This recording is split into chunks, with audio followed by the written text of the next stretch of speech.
Benvenuti fratelli e sorelle di cammino e continuiamo questo 8° video tratto dal primo volume di Svegliatevi figli miei, una raccolta fedele sulla vita e sugli insegnamenti della Santa Mata Amritananda Mai, conosciuta come Amma. Se siete arrivati ora in questo video vi consigliamo sempre di ripartire dal primo per seguire la logica di tutta la collana e seguire con noi la meditazione anche settimanale guidata, perché è proprio un vero e proprio percorso quello che si sta creando di tantissimi temi che si collegano l'un l'altro. Quindi è consigliabile appunto ripartire per avere questa didattica e questo cammino spirituale che tutti noi stiamo un po' perseguendo. Tutto questo lo facciamo per un umile omaggio alla bellezza ma anche grandezza di questa Santa Mata Amritananda Mai che appunto mi sta guidando giorno per giorno e guida tantissime persone per un risveglio proprio della coscienza. E entriamo subito nel tema di questa settimana e il tema è legato al denaro e la via spirituale. Se le due cose appunto sono conciliabili. Tema complesso che ha trovato diverse fazioni di pensiero, diciamo, riguardo a questo. Cerchiamo di entrare dentro, quindi attraverso una domanda che un discepolo fa ad Amma e vediamo piano piano cosa risponde Amma e che cosa c'è dietro tutte queste sue risposte. La domanda è conciliabile il denaro con la via spirituale? E Amma risponde: il denaro non dà la beatitudine eterna, il denaro non procura che un piacere effimero. Potreste domandarmi come vivere senza beni? Dobbiamo abbandonare tutto ciò che possediamo? Amma non ha detto di abbandonare niente. Se sappiamo dove mettere quello che abbiamo, la nostra vera ricchezza sarà la pace e la beatitudine. Per coloro che si sono rivolti verso Dio, il denaro è come del riso nel quale è caduta della sabbia. E soffermiamoci subito a questa prima parte della risposta e ci rendiamo conto che Amma non disprezza il denaro in se stesso. Diciamo che il denaro è come un'energia, è come un fuoco che può essere utilizzato in diversi modi, come l'elettricità che può essere utilizzata in diversi modi. Molto dipende anche dall'uso che ne facciamo. Questo è un punto molto chiave, nel senso che il fuoco può essere utilizzato per scaldare delle pietanze, ma può bruciare anche una casa. Così come l'elettricità può far funzionare tutto, ma può essere un elemento anche distruttivo se per caso non lo si usa bene, può appunto uccidere anche una persona nel campo elettrico. Quindi diciamo che è un'energia di fondo che condensa il lavoro degli uomini e che appunto rimane tale, cioè non è nella sua sostanza negativa. È il modo in cui noi ci appropriamo, utilizziamo, conduciamo questa energia. Certo che Amma però è abbastanza drastica in questo punto, nel senso che dice che per coloro che si sono rivolti verso Dio, il denaro è come il riso nel quale è caduta la sabbia, cioè in un certo senso è quasi inutilizzabile. Diciamo è poco utile, è poco tentante, perché tanto ne fai l'uso che devi fare, ti serve per vivere, per mangiare, per avere quello che devi avere, ma non è rivolta la tua attenzione a questo punto. Devo dire che il grande inganno della modernità e soprattutto della modernità occidentale è che noi occidentali siamo completamente immersi in questo tema del denaro. Il denaro è un elemento invece che ci entra in ogni parte della nostra cellula attraverso i beni che vogliamo raggiungere, l'economia, il successo, le macchine, le posizioni, la materialità, diciamo. E devo dire che in altri paesi che sono stato, come l'India, il Brasile, in altri posti, proprio la cultura loro non è così attaccata a questo costruttivismo, diciamo così, della realtà nostra. E quindi loro vivono molto di più il senso anche della spiritualità, ma anche della semplicità, del non costruire con questa importanza, anche se il linguaggio, diciamo, occidentale sta arrivando un po' in tutto il mondo. Però questo bene, tra virgolette, che noi occidentali abbiamo è veramente discutibile, perché la maggior parte delle persone ricche sono molto frustrate interiormente, cioè gli strumenti interiori che portano una pacificazione tutti stiamo vedendo che non sono legati al bene materiale. La ricerca in fondo della felicità, per cui appunto si alimenta questo aspetto materiale, non si riesce ad avere attraverso tutto quello che si vuole esternamente, perché l'esternamente non produce altro che problemi di gestione, di calcolo, di preoccupazioni. Chi più ha case, chi più ha beni deve saperli proteggere, quindi è un'escalation di ansie, di paure, di controlli, di avidità che in qualche modo non ti portano a trovare questo equilibrio e pacificazione interna.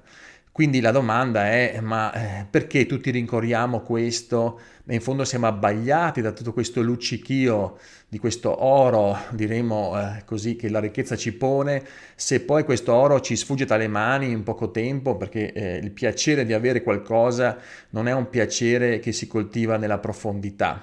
Questo ce lo dicono da tutto, da sempre, i maestri, lo leggiamo dappertutto, però poi la tentazione è molto alta e il livello anche di ipnotizzazione è molto alta di una società che continua a lavorare e produrre per mantenere e sostenere questo livello di bene, diciamo, generalizzato. Quando la domanda di fondo è: quanto effettivamente basterebbe a tutti noi per essere felici? Cioè, cosa ci serve effettivamente? È qui una grande domanda, è un grande punto delicatissimo, perché la società non ha una risposta chiara, il sistema educativo non ha una risposta chiara. Noi già nasciamo in un sistema produttivo, educativo, che si basa su tutto questo aspetto competitivo per arrivare a questi pseudo beni. Quando, ahimè, troviamo i capi di questi successi, quindi chi ha soldi, chi ha avuto successo, che veramente da un punto di vista delle virtù, che sono appunto le virtù della pacificazione, della saggezza, del coraggio, della compassione, troviamo delle persone veramente povere a livello di apice, e questo chi fa un cammino lo percepisce velocemente, quindi è un'inversione. Allora la domanda è da risalire a dove? Dove bisogna partire, diciamo così. Amma ci risponde da un secondo punto molto interessante, vediamo cosa dice. Una volta ognuno rimaneva presso un guru. Per guru si intende un maestro spirituale, anticamente c'erano gli ashram, i posti, c'era un maestro illuminato e quindi le famiglie portavano i ragazzi giovani presso questo ashram, questo posto, per tutta la durata della sua educazione. Quindi intorno ai 10 anni si mandava il bambino lì e lui faceva l'apprendistato dentro questo tipo di scuola. Una scuola iniziatica, però non era una scuola che conosciamo noi oggi con tutte le distonie che ci sono. Tutti imparavano cos'è la vita, come vivere e come comportarsi nel mondo, e di conseguenza erano pieni di beatitudine. La loro mente era forte e potevano superare tutti gli ostacoli, non temevano la morte ed erano pronti a consacrare la loro vita alla verità. Erano come dei leoncini pieni di salute, dotati di una lunga speranza di vita, ben fatti e vigorosi.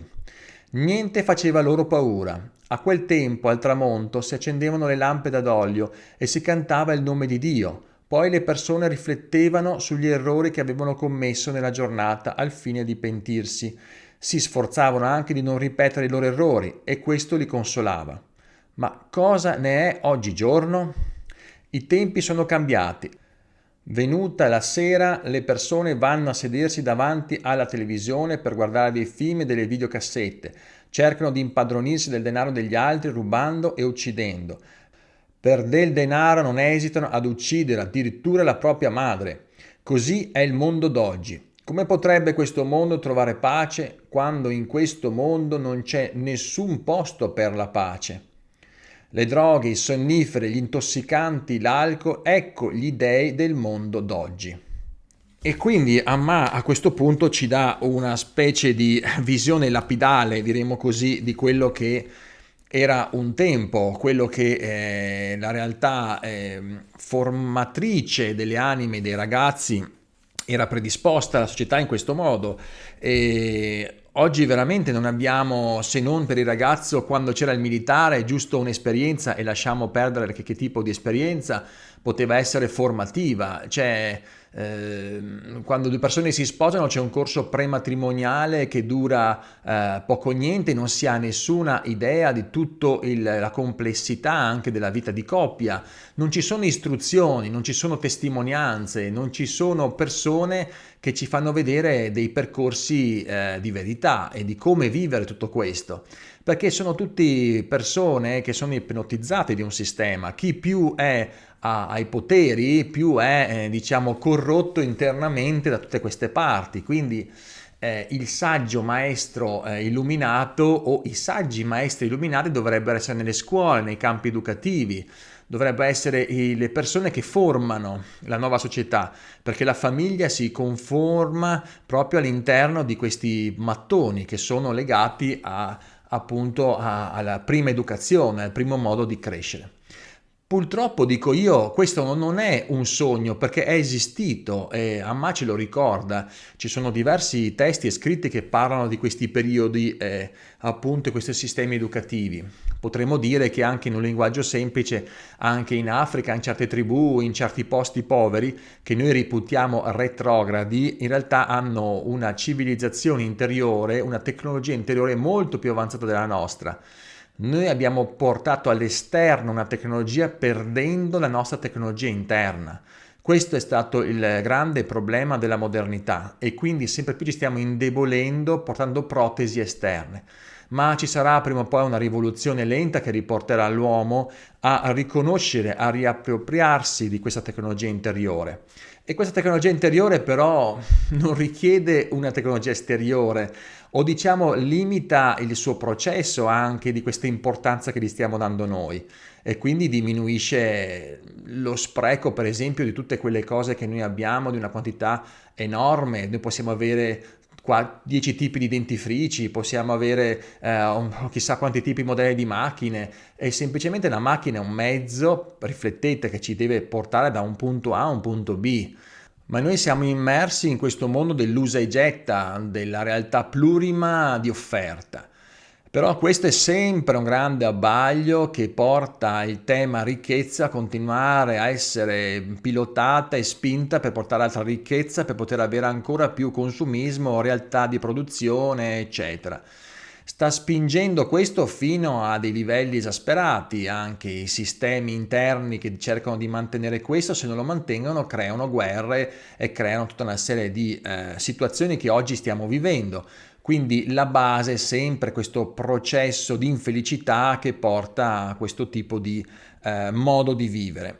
Quindi Amma ci pone un monito grande, cioè la ricchezza di per sé stessa non è il metro che può dare la felicità, però possiamo dire che possiamo fare a meno della ricchezza e che il vero essere spirituale è colui che lascia completamente le ricchezze e vive in mezzo all'Himalaya? Cioè, la risposta anche questa è no, perché la ricchezza è energia e quindi è un elemento come tanti altri che permette di nutrirci, come l'energia del cibo ci permette di nutrire il corpo, l'energia della ricchezza ci permette di fare tante cose.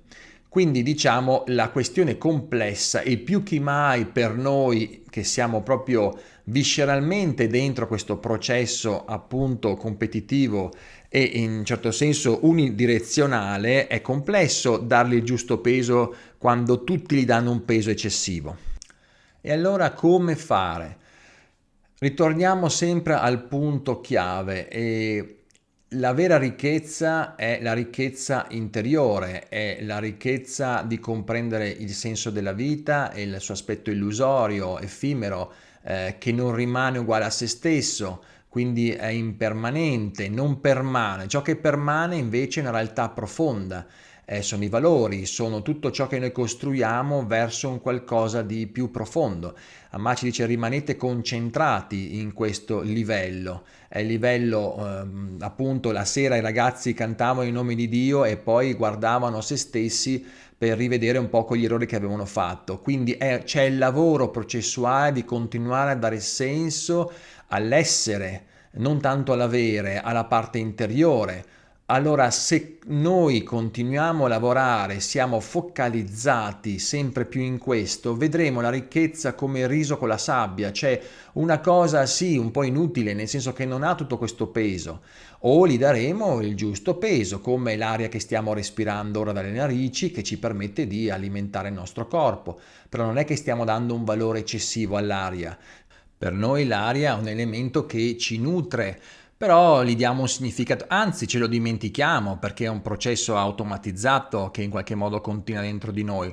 Dobbiamo riportarci al respiro per ricordarci che stiamo respirando. Insomma, la ricchezza di per sé non è un elemento negativo e la ricchezza di per sé, il denaro, è un elemento che può andare a conciliarsi con la spiritualità, col cammino spirituale, perché è un elemento che aiuta a poter far vivere il corpo, poter mangiare, avere un tetto sopra la testa, poter insomma avere quelle cose che servono per potersi proteggere. E in fondo ritorniamo alla domanda di cosa effettivamente abbiamo bisogno. Direi una volta che soddisfacciamo queste questioni primarie, il denaro perde la sua funzione. Ma come mai allora il denaro è così importante? Come mai il denaro diventa il nuovo idolo, diciamo così, della società, soprattutto occidentale? Perché a questo si associano diversi livelli interiori. Mi spiego meglio, cioè il denaro anche stimola il senso del potere, il senso di essere a capo di qualcosa, di controllare altri. Il denaro anche genera una parte di avidità, genera una parte di controllo, di violenza anche verso terzi, perché l'uso è come il fuoco, io posso bruciare anche delle questioni, posso anche comprare armamenti, posso creare diverse questioni. Il denaro è un potere. Quindi il potere in se stesso è un altro tema che si allega al denaro in modo veloce e la domanda è cosa che uso ne fa l'uomo, come riesce a gestire questo senso di potere che in qualche modo associato al denaro, allo status anche, all'immagine, alla forma anche che la persona crea attraverso il denaro è una tentazione altissima, quindi qua il denaro è come se fosse un catalizzatore, mettiamola così, catalizza diversi livelli anche di disperazione umana e di vuoti umani, quindi quando la persona non ha uno status, la persona non ha una identità interiore, non ha fortificato la sua profonda verità di chi è veramente, non ha lavorato su questi aspetti, la sua debolezza interna trova attraverso il denaro un qualcosa che può bilanciare questo tipo di scompenso. Quindi diciamo quanto più uno cerca lo status esterno, quanto più uno ha uno status interno infragilito. Un po' mi viene in mente anche spesso come tutti, non so, i bodybuilder, no, che fanno pesistica, che si allenano, hanno corpi molto forti, spesso e volentieri sono persone che hanno delle parti di fragilità interne, cercano, parlo di quelli esasperati, che diciamo cercano all'esterno una forza fisica che in qualche modo bilancia un vedersi internamente non all'altezza, come dire, si imbarazzano di loro stessi, quindi cercano una struttura esterna, materiale che supplisce a questa parte. Quindi il denaro aggancia queste varie strutture e quindi più una persona ha delle fragilità, più il denaro con la sua potere, col suo arrivare, col suo schiacciare altri, col suo competere, con la sua forza anche di poter rendersi più alti, continua a alimentare una fragilità che in realtà continua a aumentare perché più ci innalziamo, tra virgolette, in questo potere, più in qualche modo allontaniamo noi stessi dalla parte profonda, fino a un punto di collasso che quando poi si arriva ad acquisire tutto questo potere, internamente inizia a sentire sempre più questo vuoto e ci sono le grandi trasformazioni, le grandi crisi anche, le grandi depressioni di tutte le persone appunto che arrivano a questo potere. Ma il denaro basterebbe veramente non tanto e possiamo dire si potrebbe in questo modo ecco distribuire le risorse a livello mondiale. E allora la sofferenza anche umana di diversi paesi del mondo diminuirebbe e siccome noi siamo una fratellanza e siamo collegati alle paure, agli orrori, agli stress mondiali, inizieremo a respirare nell'aria una percezione di maggiore pacificazione. Certo, il punto è che tolta questa parte primaria di sofferenza, poi tutti dovremo lavorare su una parte interiore. Ma invece lungi da essere così la realtà mondiale, perché c'è sempre più dissapore e sempre più diseguaglianza, proprio perché questi processi non hanno fine, cioè più una persona si sente inadeguato, si sente che non ha un vero potere interiore, non ha una tecnologia affinata interiore, tanto più la cerca esternamente. Quindi siamo sempre più indeboliti, una società che non è leoncini, ma noi siamo pecorelle smarrite, veramente noi pensiamo di avere in mano una tecnologia, ma siamo un popolo che è carente di valori profondi, di saggezza, di compassione. Basta guardare i nostri politici, ma di la maggior parte delle nazioni, e vedere la vita che fanno, le persone che hanno intorno, che cosa realmente manifestano, le loro energie per capire quello che sto dicendo. E dico i politici perché sono i rappresentanti di uno status sociale di gestione di questi beni. Quindi la situazione diciamo ha del complesso perché sì, è vero che la via spirituale può avere un connubio col denaro, denaro e via spirituale possono stare insieme, però ci vuole una via spirituale molto consolidata, forte. I bambini erano messi nell'ashram, in questi posti dove imparavano a conoscere loro stessi, a ripulire tutte le parti, le latenze interne, le dimensioni di tentazione interna. La mente veniva rafforzata, stabilizzata. Era un processo lento attraverso la visione del maestro e il suo continuo esempio. Questa forgiatura portava persone a essere iniziate a diversi livelli interiori per poi entrare nel mondo sociale. Mi ricordo l'antica Grecia che c'erano i vari filosofi e nel mondo ellenico abbiamo avuto periodi anche illuminanti dal punto di vista sociale.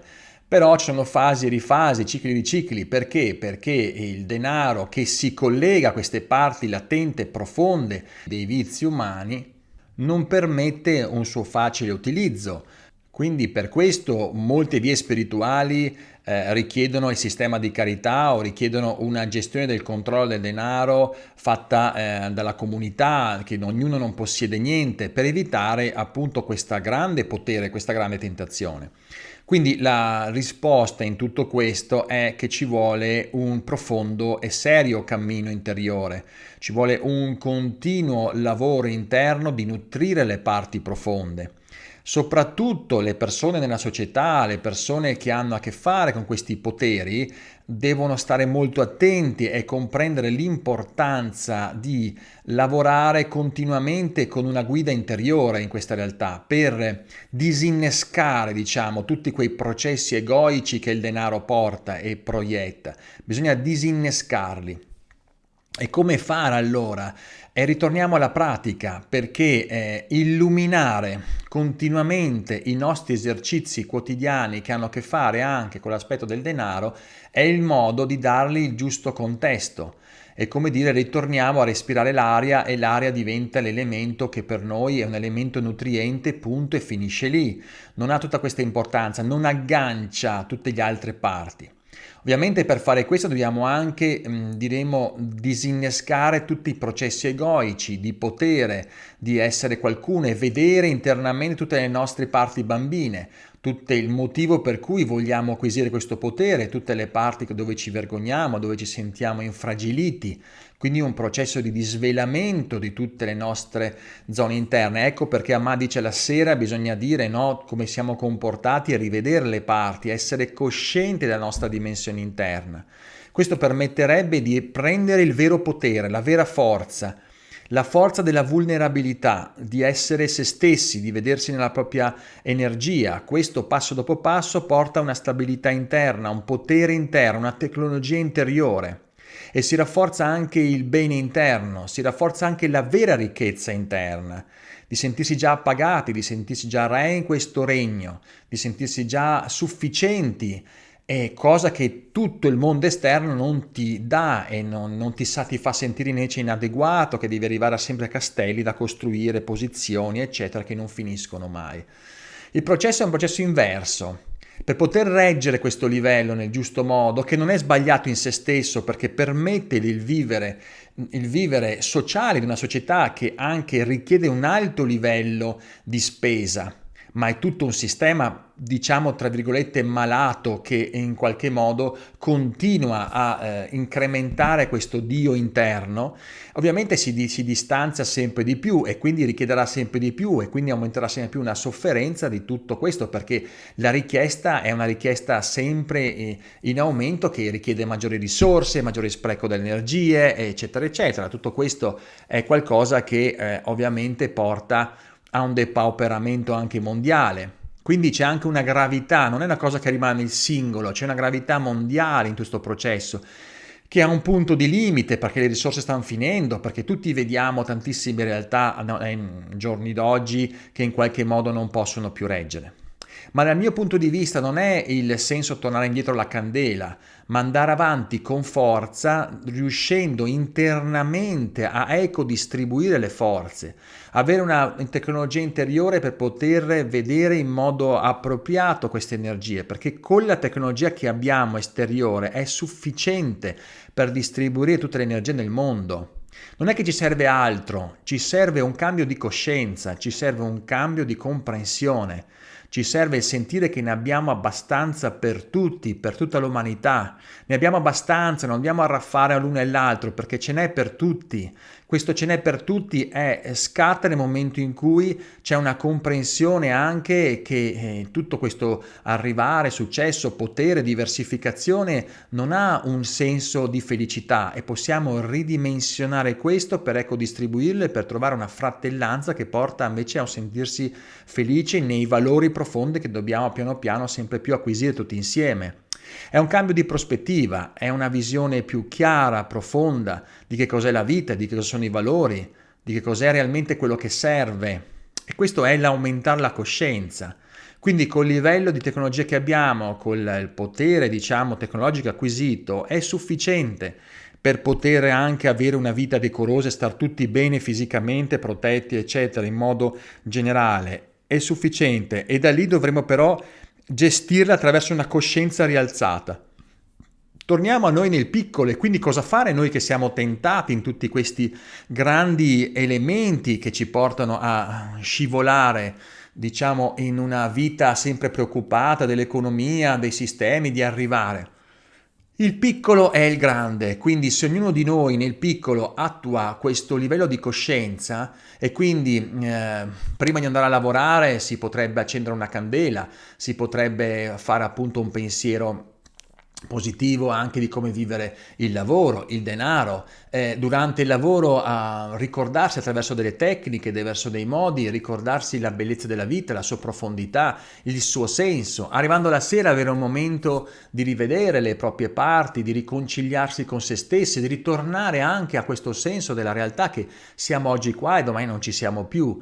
Tutto questo è una pratica quotidiana che ancor più deve essere attivata quando ci avviciniamo a questi poteri economici. Quanto più la persona gestisce poteri economici, quanto più dovrebbe lavorare internamente per lavorare sul senso delle cose, per trovare ancora più un senso di distacco sano e l'utilizzo sano, coerente di queste energie per il fine preposto, dove non c'è tutta questa bramosia, ma soprattutto non c'è questo gioco interno di parti disfunzionali che continuano a agganciarsi sul tema del denaro e quindi andare verso delle risoluzioni. Quando tu non hai più bisogno di tutto questo, sarai pronto per utilizzarlo. Quando tu non hai più bisogno dell'aspetto in cui tanto stai bramando, perché ti sei pacificato internamente, ecco che lì arriva il vero leader, la vera persona che è capace di gestire queste parti. Metto in orizzontale questo argomento in tutto. Quando tu non hai più bisogno di una relazione, incomincerai a stare bene nella relazione. Quando tu non hai più bisogno degli amici, inizierai a stare bene con gli amici. E così possiamo dire questa frase in qualsiasi cosa. Quando tu non hai più bisogno del denaro, riuscirai a stare bene, a vivere bene anche col denaro. E potrai essere anche ricco esternamente, farai fluire le cose nel modo giusto, però per arrivare lì è un grande cammino, non prendiamolo sotto gamba perché è una questione che è veramente profondamente radicata in tutti ed è una tentazione molto alta. Quindi la via spirituale col denaro può starci, anzi noi viviamo in un aspetto materiale in cui questo viene condiviso continuamente, però oggi più che mai è richiesta la comprensione del modo di vivere questo e quindi continuare a lavorare, a focalizzarsi su altro, su ciò che è il vero fine e non questo che aggancia diversi presupposti che sono tutti distonici. Ebbene, fratelli e sorelle, siamo arrivati anche a scardinare quest'altro punto in cui ci troviamo tutti veramente immersi tutti i giorni. E quindi che esercizio possiamo prendere da questo? Beh, è un esercizio che ovviamente ce l'abbiamo davanti agli occhi, c'è tutto ciò che ci collega al tema del denaro e quindi ci porta a esasperare internamente e portarci in frustrazioni o in senso di arrivismo, in rabbie, eccetera. Dobbiamo lavorare internamente a destrutturare questo tipo di tentazione e andare a vedere cosa sta cercando questo denaro di supplire, cosa sta cercando di coprire, da dove deriva questa necessità in profondità, perché se andiamo a scendere in profondità scopriremo delle parti di noi che sono congelate, che sono frustrate, nostre parti bambine deluse, nostre parti bambine abbandonate, quindi tutta una serie di sequenze. Una volta che andiamo dentro in quelle e torniamo alle radici di questi aspetti, ne torneremo fortificati e potremo quindi risalire alla comprensione sana ed equilibrata di come gestire anche queste forze esterne, che sono utili alla vita, ma che non sono la vita. Ed eccoci, fratelli e sorelle, siamo arrivati alla fine di questo capitolo. Io vi ringrazio sempre di cuore di seguirmi in questo itinerario. Vi auguro benedizioni e protezioni di Allah. Vi abbraccio di cuore e ci sentiamo settimana prossima. Buon cammino.